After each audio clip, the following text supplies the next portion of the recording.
You're listening to the Cricket Podcast.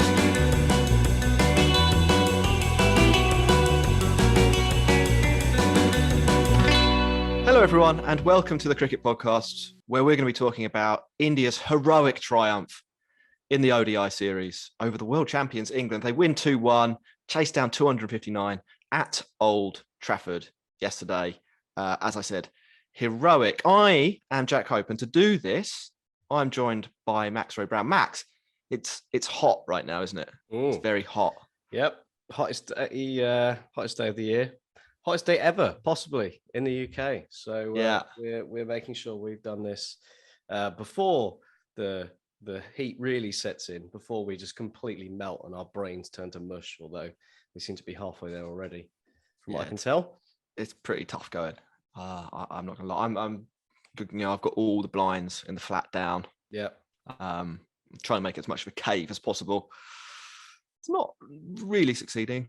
Although, you know what, Max? You know what? Like, I actually quite like. I 30 degrees. I'm happy with. Yeah. Right now, it's okay. Later on, I think it's going to be a struggle. Oh yeah, it's going to be bad. I've got the blinds down. I've got the windows shut on one side of the house where the sun is. Don't know what more we can do. At least you're in a flat, aren't you? On a first floor flat, so you're even more struggling, I expect. I'll live. Max, messages for the listeners. They are these messages that they need to hear. At the Cricket Pod on Twitter and Instagram, to follow the Cricket Podcast on social media, which is is an important part of everyone's lives now. It's arguably the most important part. Yeah, it's how we solve all of our problems and make some new ones. Yeah, and patreon.com/the Cricket Pod if you want to support the show directly. We've got a busy summer coming up. We've got the South Africa series, ODIs for that starting in about 20 minutes. Then there's some T20s, then there's the 100, then there's the Test series, then there's the World T20, then England are in Pakistan. Might have got the order of those slightly mixed up there. Then England are off somewhere else, probably. India are playing Australia. It comes, there's piles of cricket. Then there's the IPL, then there's another summer, then there's a World Cup. How are we supposed to cover all of that without our listener support? I don't know. I haven't got any answers. So we're asking, please help us from $4 a month. This show is going to be a bit loose. Max, it's hot. We talked about how hot it is. You know who else is hot? Rishabh Pant. He's hot. I was just say India. India is as a whole, metaphorical sense. Yeah. India is hot. How did they win the third ODI, the decider? Well, Jack, the game, it was interesting in the sense that it followed quite a lot of the script of the last two, particularly in terms of England's batting. They batted first once again, and were a few wickets down quite early on once again. This time, Jason Roy actually managed to show some of his, usual swashbuckling self, but Mohammad Siraj in for Jasprit Bumrah quickly removed Bairstow and Root and had England in a spot of bother. But the middle/lower order came to something of a rescue and allowed England to put on a bit of a score of 259, although it petered out a bit towards the end, and arguably you could say they left a few out there with some poorly chosen shots. But I'm sure we'll come to that. And in response, it looked again like England's bowlers were on top to start with. Reese Topley reprising his role of slayer of India, taking the top three fairly cheaply, and probably looking once again with England on top. But that was not to deny Hardik Pandya and Rishabh Pant, who both had something of a day out and saw India almost all the way there until Jadeja came in to escort Pant home. I say escort, he sort of watched while Pant completely obliterated David Willey at the ends to put some nice icing on the cake of the 2-1 win. But it was really impressive. Really impressive middle order performance from India's batters. Rishabh Pant's first ODI century, and Hardik Pandya, both of them going at well over one a ball as well. It was quite the counterpunch. It was, yeah, and I think probably the result that India deserved across the series. Yes. I feel like India have been the better team. Occasional moments of shaky batting aside, but they've bowled England out twice. Only been bowled out once. Chase this fairly comfortably. Rishabh Pant scoring. We should probably talk about him first. I think, and then we'll talk about whether India are now the greatest ODI team of all time. So Rishabh Pant, 125 off 130. I can't believe this is his first ODI century in a sense. It seems sort of ridiculous, but I guess he does bat a little bit down the order sometimes in a lineup where there's a lot of players that bat for a long time. Yes. Sorry, I didn't realize that was the end of your point. I think I think that's fair. I mean, it was a matter of time, really, wasn't it, for someone of Rishabh Pant's quality. He is a match winner, and he was always going to have one of those games. But I'm just very quickly trying to see if I can find his batting by position, and but he doesn't often bat number. Oh, this is that's not much help. But if I just quickly go to ODI stats, he's batted between 2 and 6 quite a lot, but he does usually bat 4 now. Seven innings at 5 and 14 at 6.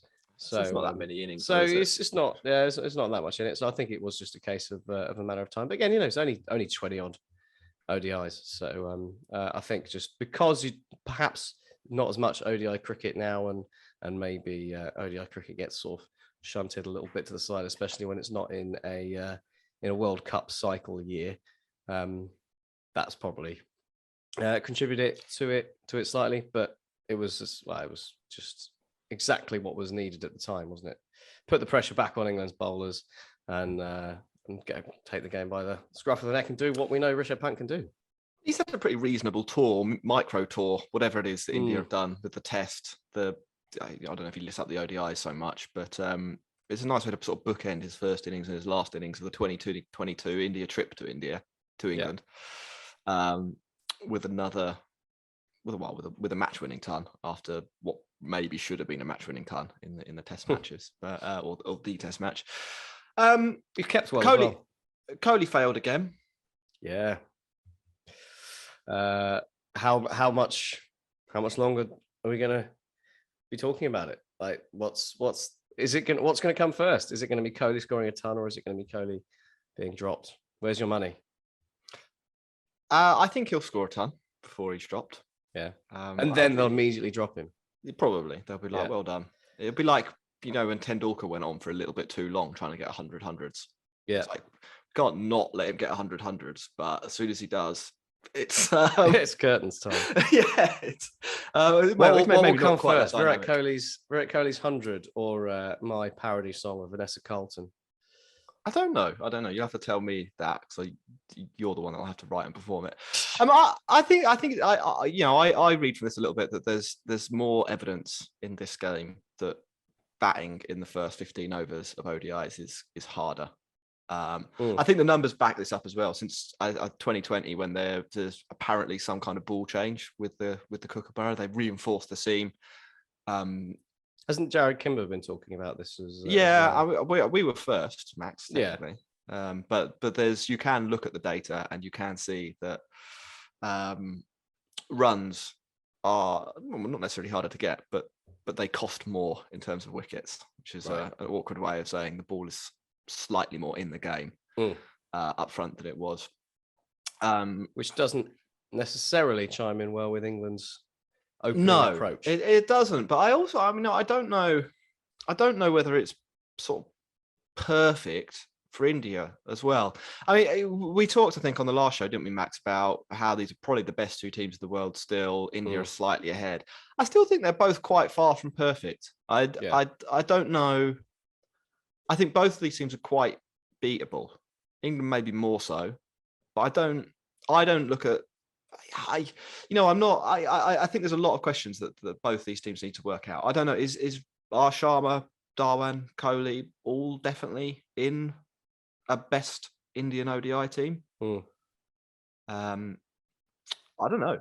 Is my honest answer there. They have a lot of people they could at least try. They have a lot of people they could at least try. And then England, we talked about this at length, didn't we? That kind of tricky number 5 role. And to be fair to Butler, he actually did play and relatively responsible innings. Batted 80 balls, scored 60 runs. It was exactly what England needed in that position. But I don't know if he's the best candidate to do that. And we saw Bairstow, Root, and Stokes sort of get blown away again. And the other thing was Moeen Ali being moved up ahead of Liam Livingstone in that order. What did you make of that? Because the other thing we mentioned was how Moeen Ali was, I don't know if you, were those used essentially useless before 30 overs? Well, I to wasn't protect Liam useless, Livingstone.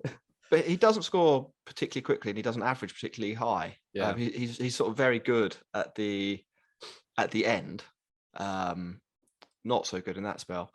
I mean, I think there's a few question marks around a number of these players actually. There's a few question marks around those two specifically. Like, what has Liam Livingstone got against India over these 6?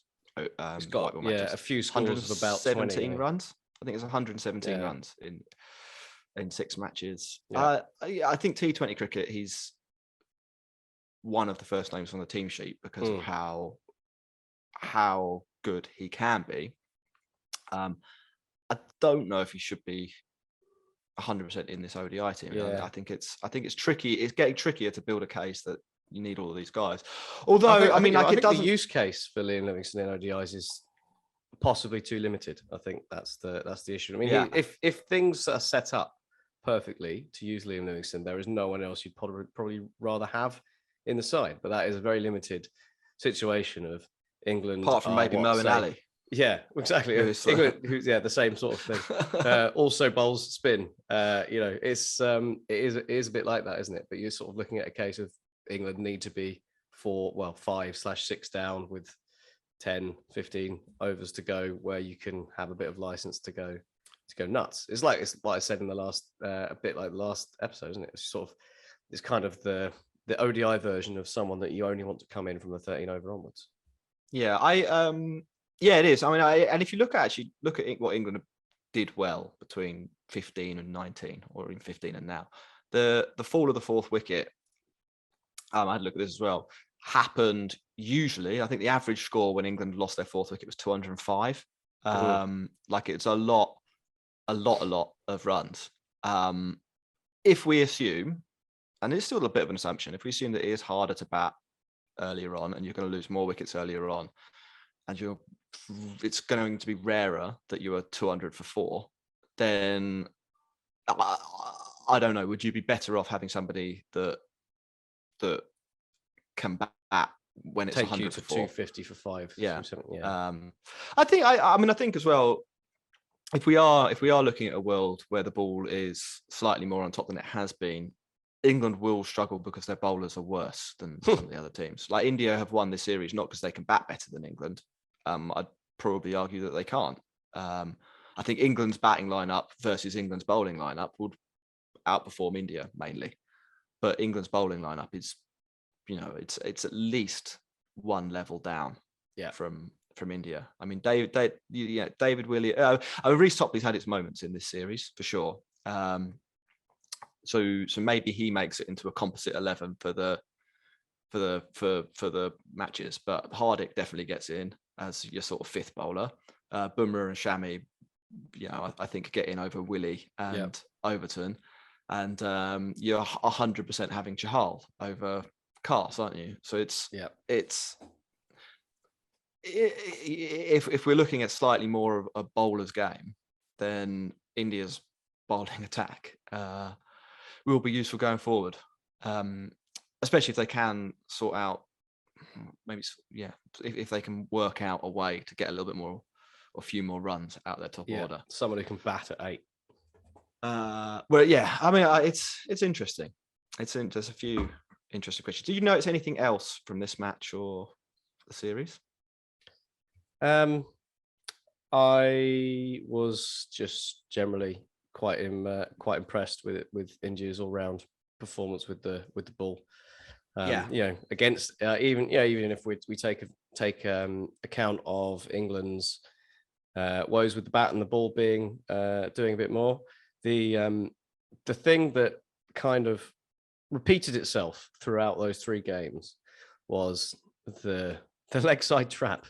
It happened so many times.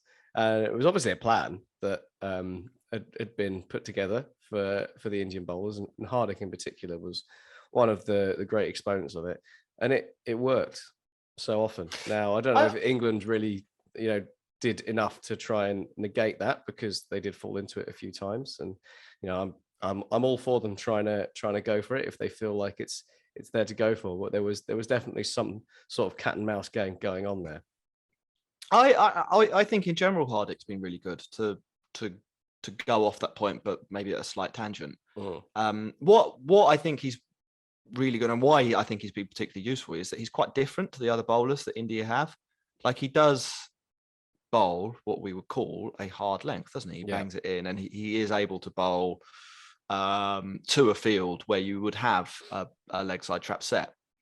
In a way that I don't think the other Indian bowlers can, but it means it complements them really well. Like in the ODIs and definitely there was a T20 where it got a 4-fer as well, wasn't there? It does create a completely different problem for the batters to solve. And I think he was man of the series, wasn't he? And deservedly so. But yeah, it's I don't know. I think it speaks to another sort of fragility in that England batting lineup overall. I mean, what I would say, I mean, if you're an England fan, I wouldn't be like absolutely devastated by this, because I think Bairstow, Root, Stokes certainly are much better than they showed in this series, and so is probably Jason Roy. I mean, he can blow a bit hot and cold, but Bairstow, Root, and Stokes, you would expect to have scored more than about 25 runs between them. I think Root got 2 ducks and an 11. Did Bairstow get a couple of ducks and a 30 or something like that as well? And Stokes, I think 27 in this match was his highest score. All of those players are much, much better than that. None of them have played loads of 50 over cricket recently, and there might be over the next 12 months a bit of a process for them to re-find some of their form in that format and to re-find their games to some extent. I would be surprised if going into the World Cup next year, those players are playing as badly as they did here. I think they're you can rely on them much more, and then that solves a little bit the problem of Butler at 5 and Moeen and Livingston. If one of them, over 3 matches, you probably expect at least 380 plus scores between Bairstow, Root, and Stokes, and that has quite a transformational effect on what the lower order might achieve, or the game situations they're going to come in. So that there's that. I mean, India, it's not necessarily that India didn't do anything to get them out, because obviously they did. Like, they bowled very well at Root and they bowled very well at Bairstow. Yeah, I mean, Siraj's ball to Root was class. It was pretty unplayable, wasn't it? It was, yeah. But the reason the Root averages 50 in ODIs is because he doesn't get out to that kind of ball every time it comes up. Like, it only happens sometimes. And same for Bairstow, same for Stokes. Like, they're actually very good at not being out in ODI cricket, and this series they lost that for some reason. So I think, given a bit more game time in that format, you'd probably see all of them improve. Based on this. But yeah, it's definitely advantage India when it comes to the next 12 months. I look forward to seeing how they choke.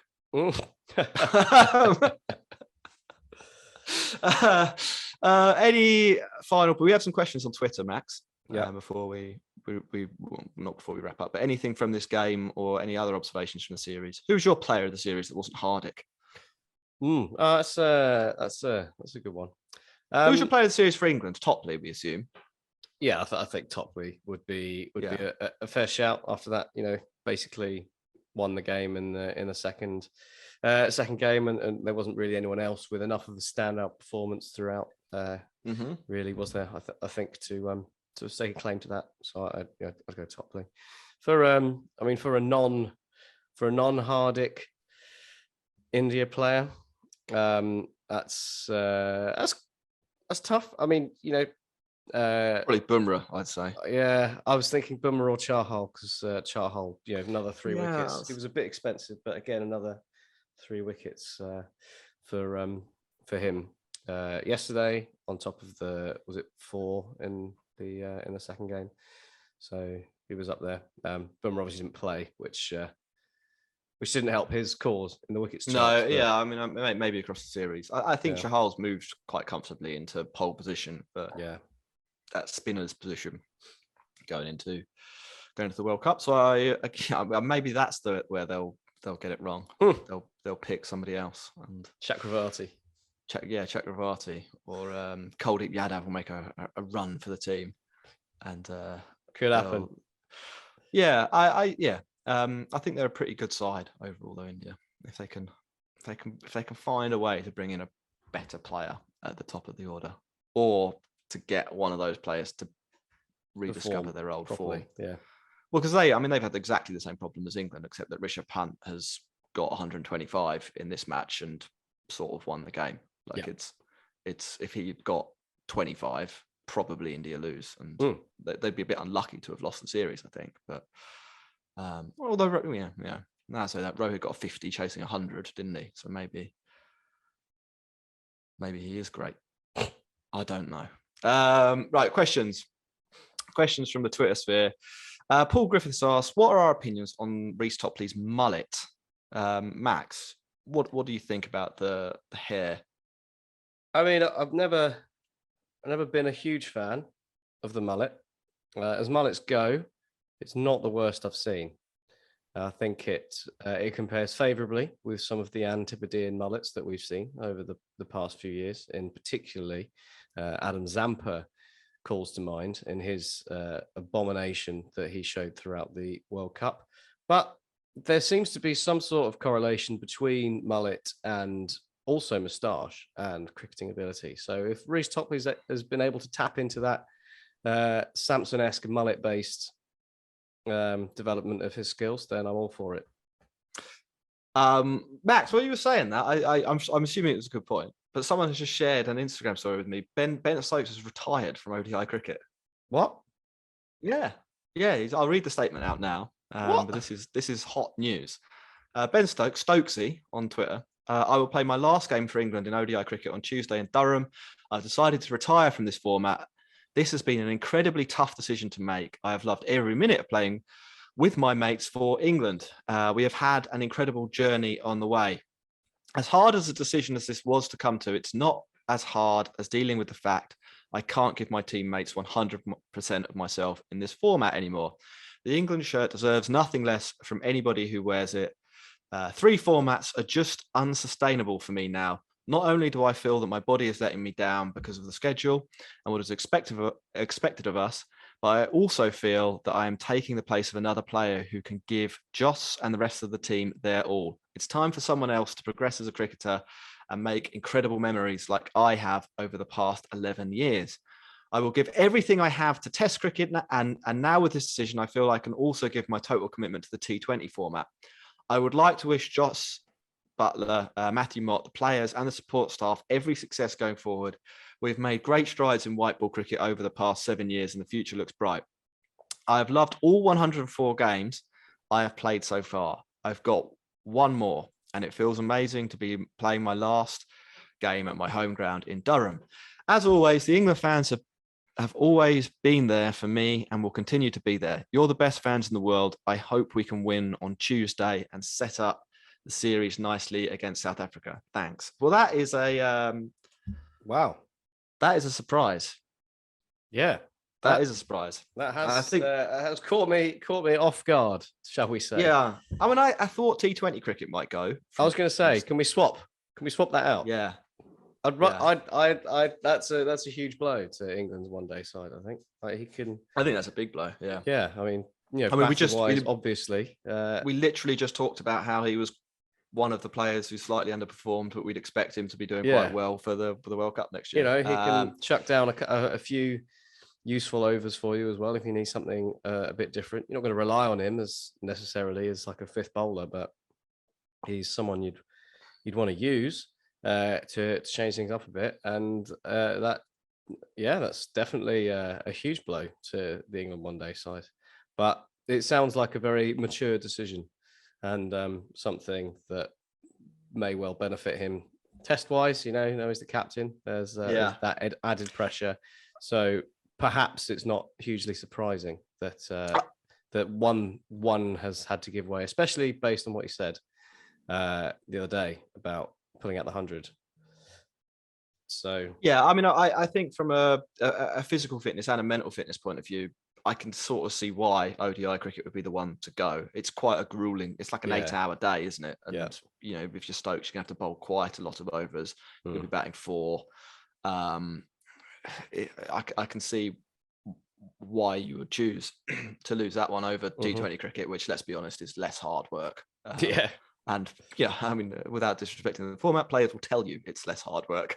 Well, it's literally less hard work.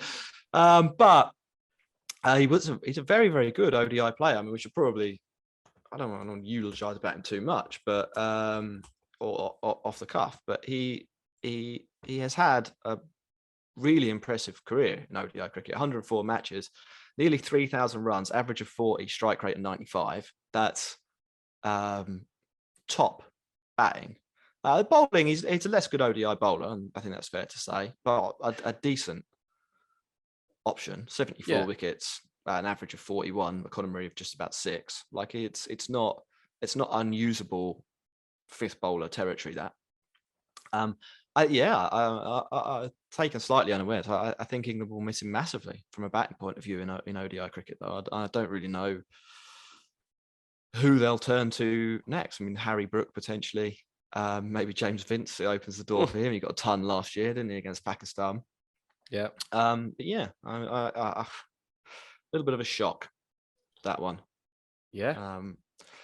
I can see. Yeah, I mean, if it does prolong his Test cricket for another couple of years, it's probably good for England in that format, especially with him being captain now.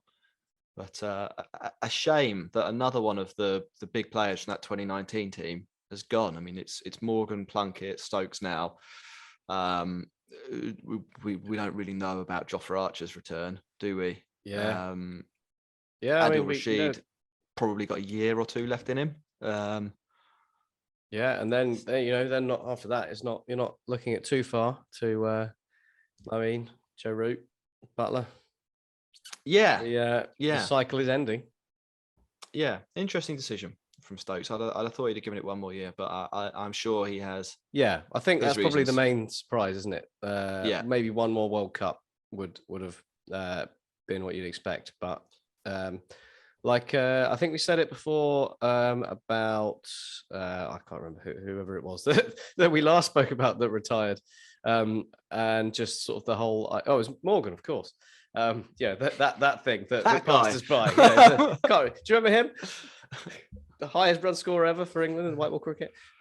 Just talking about not hanging on for that one extra series or that one extra competition because you think, that would be a nice way to go out.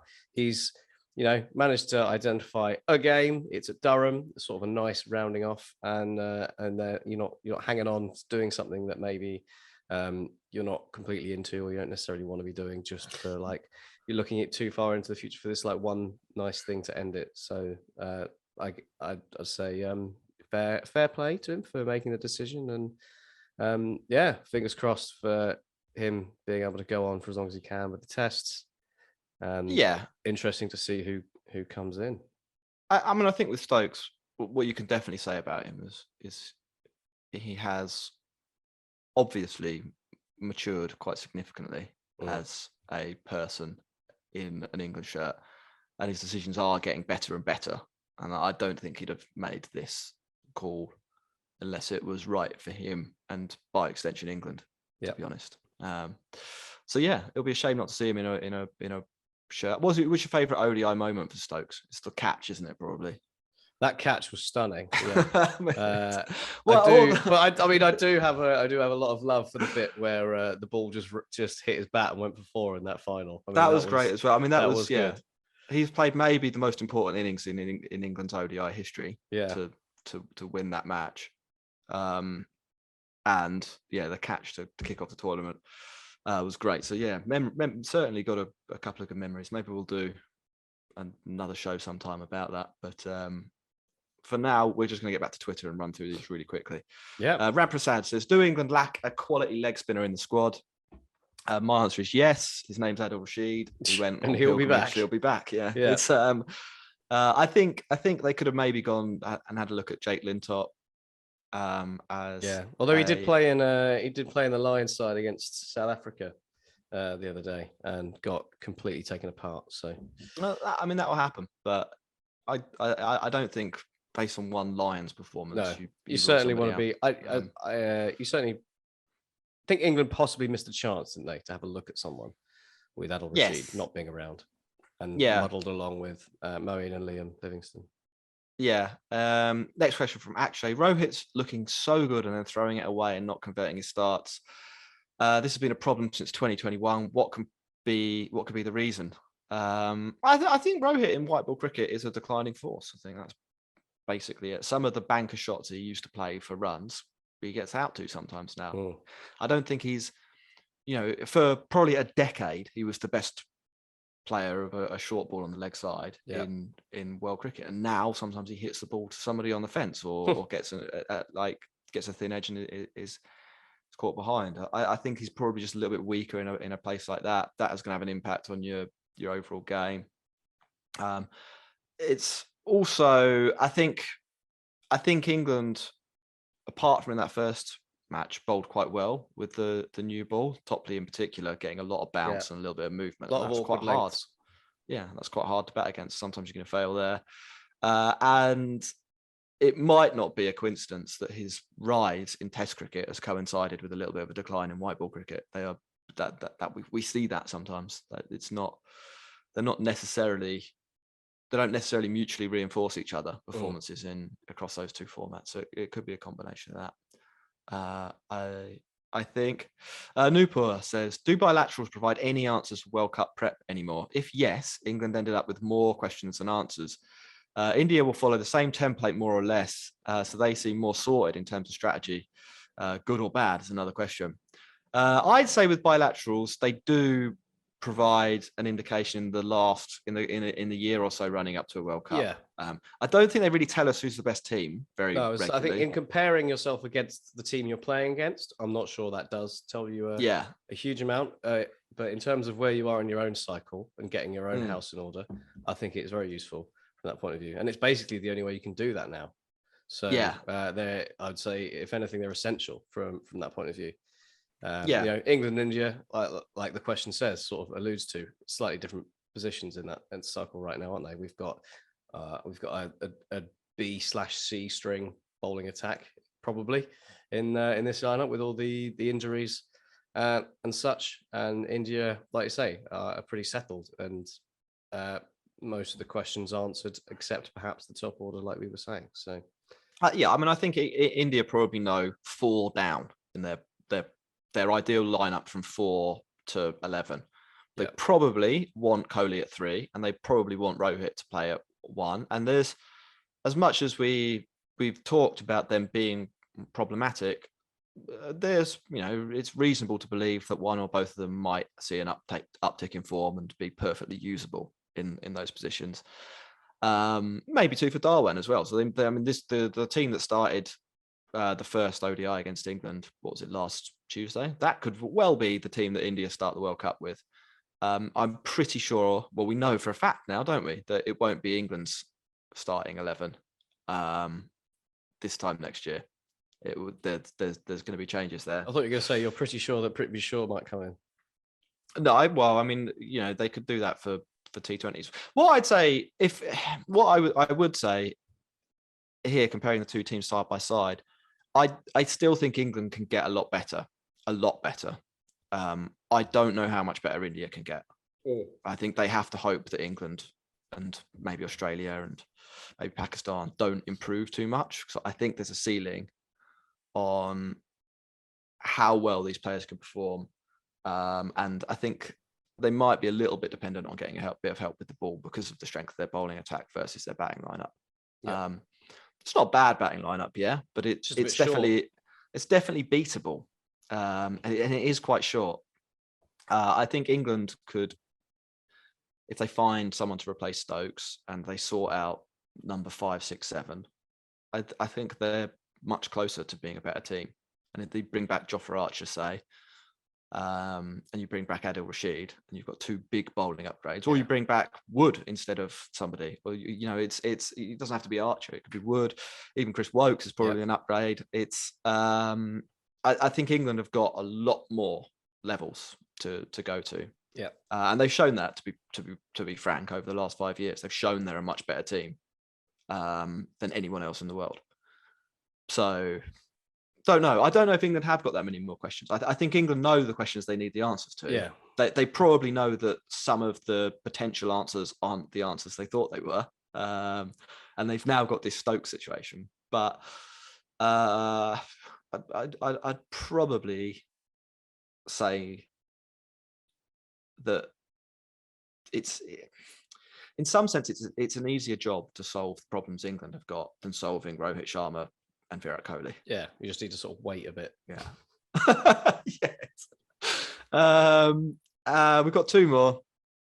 Abe says, considering Rishabh's struggles in T20 internationals, do you think India should stick with him and continue the experiment with him opening, as he's currently in good form?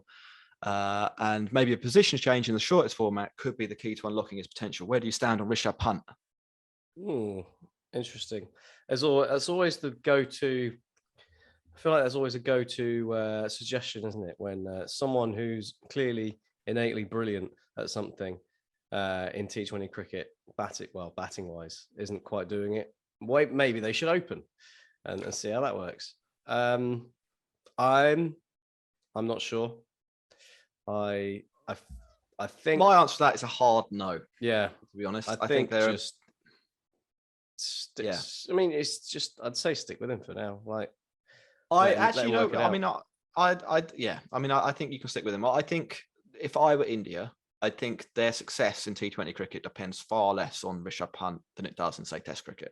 Yeah. Like he's actually quite a dispensable player from an Indian point of view in T20 cricket. There are at least 4 better options, I'd say, opening the batting for India. If you want to wicket and just pick Sanju Samson. Well, yeah, or tell KL Rahul to bat properly. Yeah, that's probably. We can be pretty sure that Rohit Sharma is going to play because he's the captain. He's not a better option, I'd say, but he will play because he's the captain.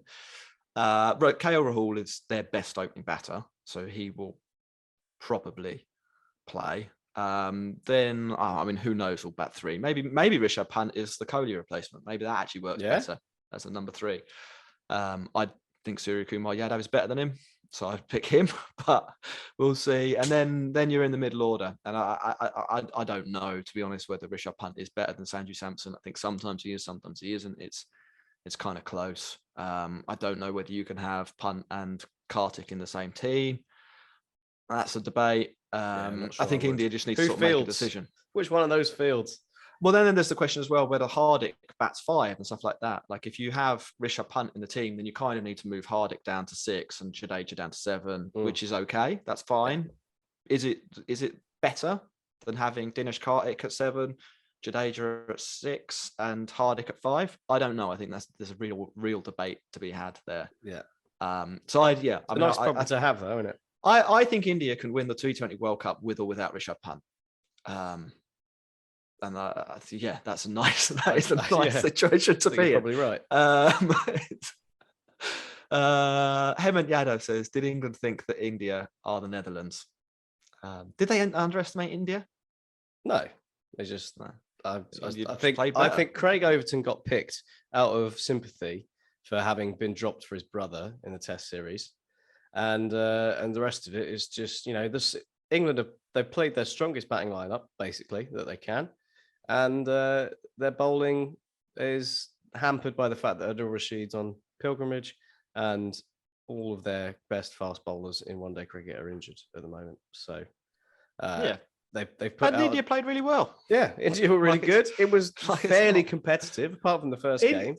England's top 4 didn't score no runs because they thought India were rubbish. They scored no runs. It's not like we've picked a county select for the ages. Like it's... India are actually really good and are allowed to win games of cricket. Yeah, I don't think that's a problem. England are they're 70% of where they need to be firing on all cylinders for a World Cup. Yeah. India are probably up towards 90%, and that showed. India at this point in time are a better ODI team. Yeah, it's like that. It's like that Community Shield final where one team's had 5 weeks of preseason, the other one's been on holiday for half of that. Yeah, I think England v India in the World Cup. Hopefully we get that. See that as a knockout match, because I think that could be really, really, really good fun. But we'll see how we go. Max, we've done a little bit longer than we expected. I think because Ben Stokes' fault. Yeah, retired halfway through the podcast. So get better with your timing, Ben. But at least retire at a point where I can split it into 2 videos. I can't even do that. Enjoy your ODI retirement. We look forward to many years in a Test shirt and maybe in a T20 shirt as well. Max, the final messages to the listeners are: like and subscribe to this video. We do loads of content on cricket. Or like and subscribe to the podcast. It's the same thing, except you can't see our face. Or do both on the bus and stuff like that. Yeah, or do both. Preferably do both. Be a cross-format player. Patreon.com/the cricket pod if you like what we do and you want to support us. It helps us a lot. Max, I'm going to go get some ice. Yep. You're listening to the Cricket Podcast.